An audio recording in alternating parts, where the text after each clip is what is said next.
Bismillahirrahmanirrahim. Bismillahi ngawitan abdi ngaos kana ieu kitab Adabul Mar'ah. Kalawan nyebat jenengan Allah sifatna Allah Ar-Rahmani anu maparin nikmat ageng di dunya ka sakabeh makhluk. Sifatna Allah Ar-Rahimi tur anu maparin nikmat alit di akhirat tungkul. Kitabu Adabil Mar'ati ari ieu eta kitab buat mertelakeun adab-adaban awewe ila ahliha kasalakina itu mar'ah kasalakina itu awewe. Qala ngadawuh saha Nabiyu Kanjeng qala ngadawuh saha Rasulullah Kanjeng Rasulullah sallallahu alaihi wasallam li Fatimah ka Siti Fatimah.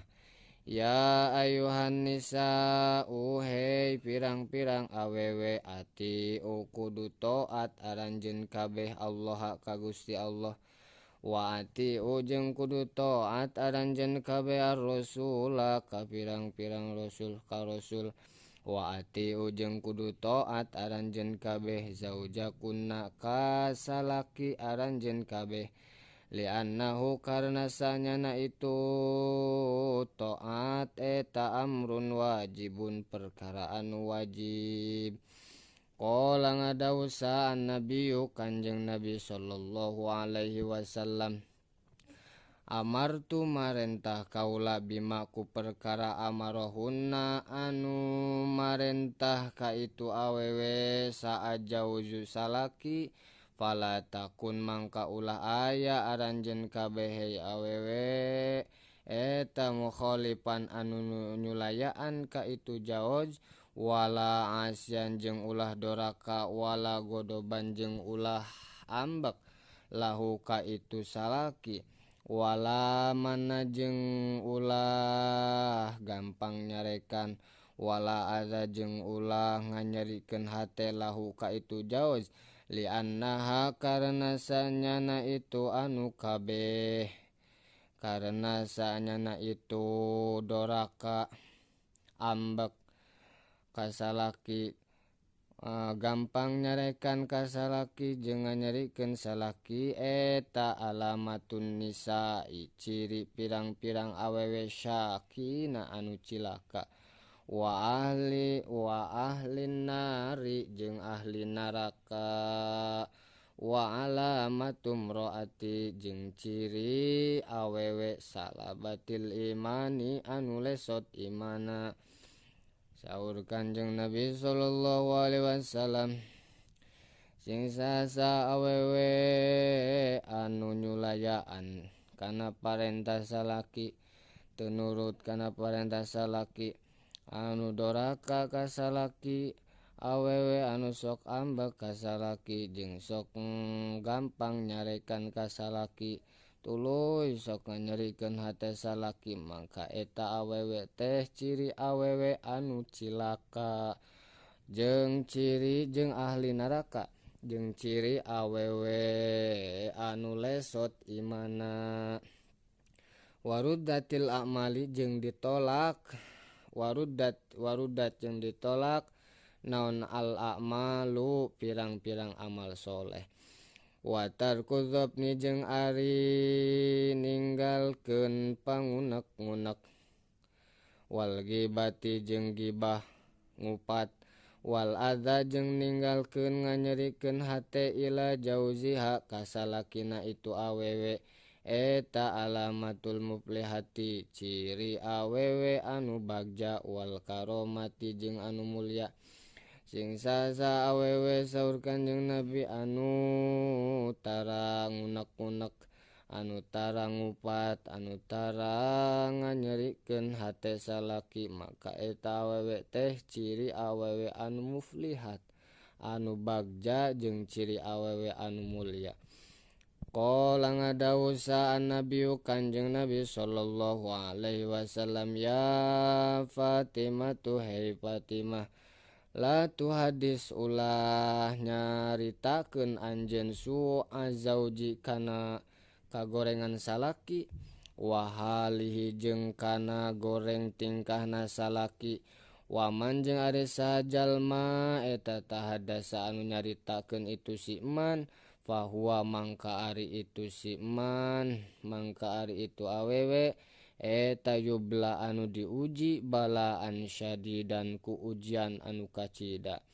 Saur Kanjeng Nabi ka Fatimah, hei Fatimah, ulah nyaritakeun anjeun kana kagorengan salaki, ulah nyaritakeun kana goreng tingkah lakuna salaki.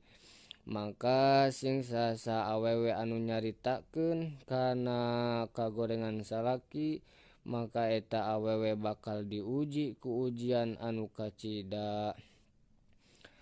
Qala ngadawuh Nabi Kanjeng Nabi sallallahu alaihi wasallam, ya Fatimah hei Fatimah, itohunna ari barang berekna awewe kabeh to'a lahu kajauz lahu kasalaki to'aman kana kadaharan wasyaroban jeung kana inuman waduh nanjeng kana sesengitan eta afdalu leuwih utama min itu ami tibatan mere kadaharan arba'ina ka 40 naonana miskinan tina arah-arah jalma miskin min kulli yaumin dina saban-saban poe walailatin jeung saban-saban peuting.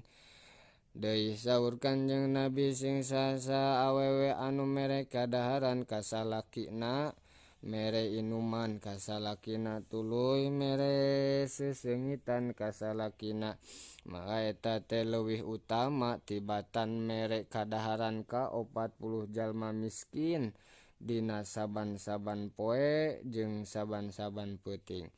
Walubsuha jeung ari makeanana awewe ila jauji ka salaki min golibihi tina golibna itu lubsu tina golibna itu pakaian eta afdalu leuwih utama min itoil ijari tibatan mere samping ala samanina kajalma 80 naonana rojulan tina arah-arah lalaki iryanan barita taranjang.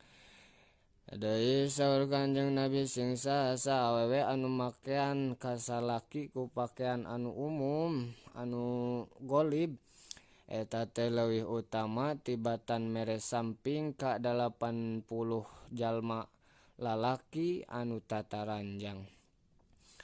Wa naumuha jeung ari sarena awewe ma'a jauji hasarta salakina itu awewe eta mislu naumil ka'bati saperti sare gigireun Ka'bah. Sing sasa awewe anu sare jeung salakina eta saperti sare digigireun Ka'bah. Wa qiblatuha jeung ari nyiumna awewe ila jauji ka salaki eta mislu qiblatil hajaril aswadi saperti nyium hajar aswad. Oge sing sasa jalma sing sasa awewe anu nyium salakina eta teh seolah-olah saperti nyium hajar aswad. Wastimta'uha jeung ari ngalapsukana mar'ah awewe lahu kasalaki eta afdalu leuwih utama min sholatil arba'ina tibatan jalma salat 40 naonana al-jahi min sholatil arba'ina tibatan jalma salat 40 al-jahilina anu barodo. Wa ghusluha jeung ari ngawasuhna awewe rizlahu kana sukuna salaki wahidmatuha jeung ngaladena awewe pamajikan ngahidmahna pamajikan eta afdalu leuwih utama min sodaqoti alfi dinarin tibatan sodaqo 1000 dinar. Sing saur Kanjeng Nabi sing saha-saha awewe anu ngumbah ngawasuh suku salakina jeung ngahidmah ngaladen melayani salakina mangka eta teh leuwih utama tibatan sodaqoh 1000 dinar. Wamtithalu amrihi jeung ari turut kana parentahna salaki eta alamatul muflihati jadi ciri awewe anu bagja wa alamatu ahlil jannati jeung jadi ciri ahli surga. Awewe anu turut kana naon anu diparentah ku salakina maka eta teh ciri awewe anu bagja jeung ciri awewe anu ahli surga.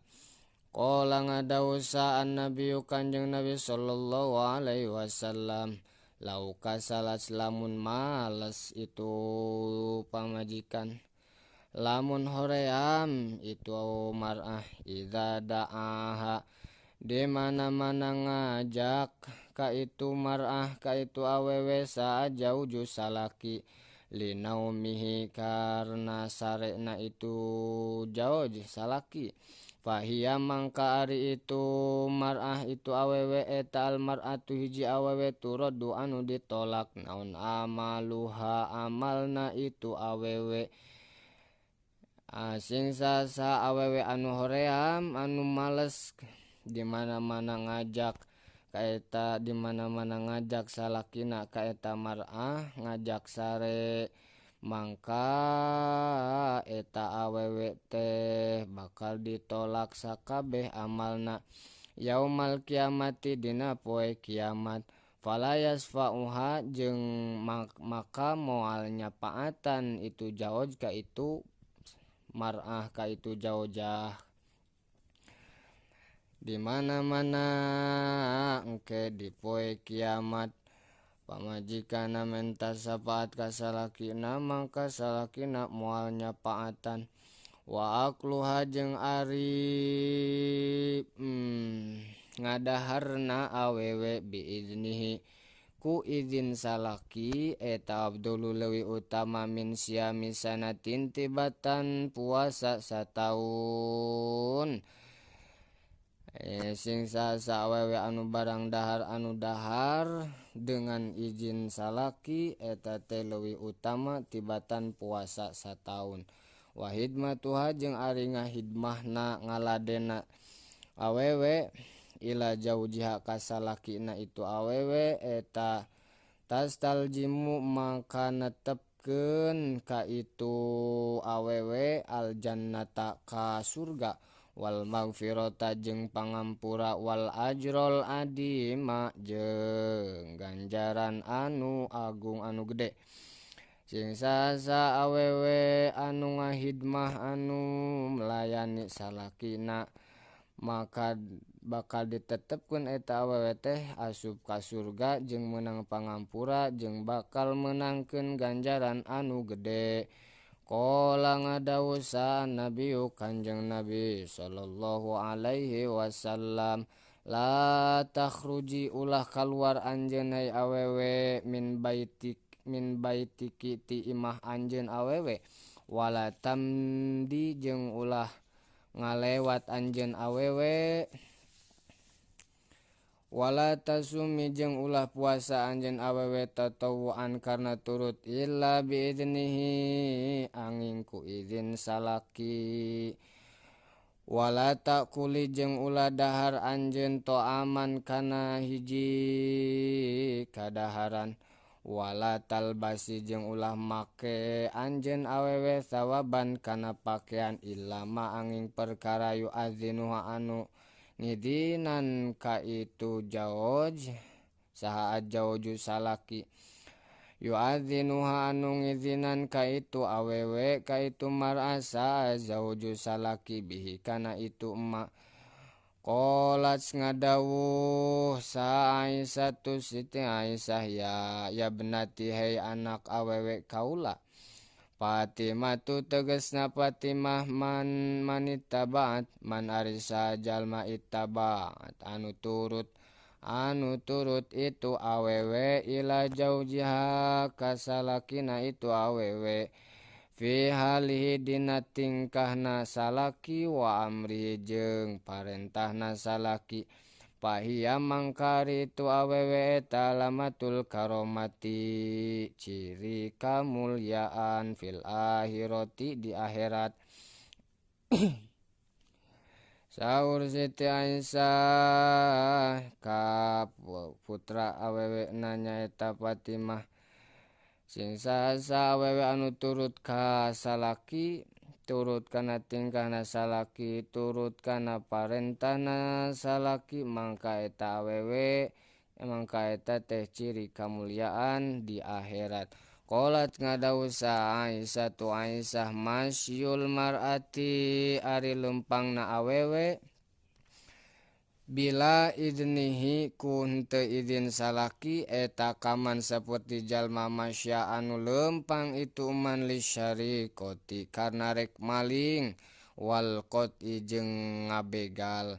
Sing sasa awewe anu lempang bari henteu aya idin salaki bari henteu diizinan ku salaki mangka eta lempangna awewe teh saperti jalma anu lempang tujuanna rek maling jeung ngabegal.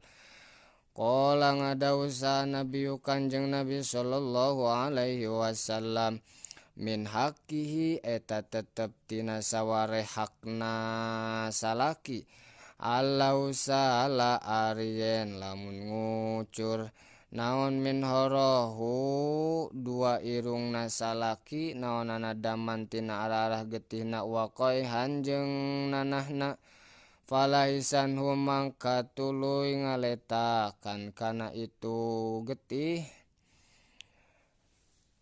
bilisaniha ku letahna itu awewe kuletahna itu pamajikan ma adat mangka can nyumponan hakohu kana hakna salaki diantara hak-hakna salaki teh nyaeta aya hak anu kudu dicumponan dilaksanakeun ku pamajikanana min hakita tina sawarehna hakna salaki teh di mana-mana ngucur irungna ngucur getih atawa nanah tuluy diletakkan ku pamajikanana mangka eta teh can nyumponan can memenuhi kana hakna nu jadi salaki.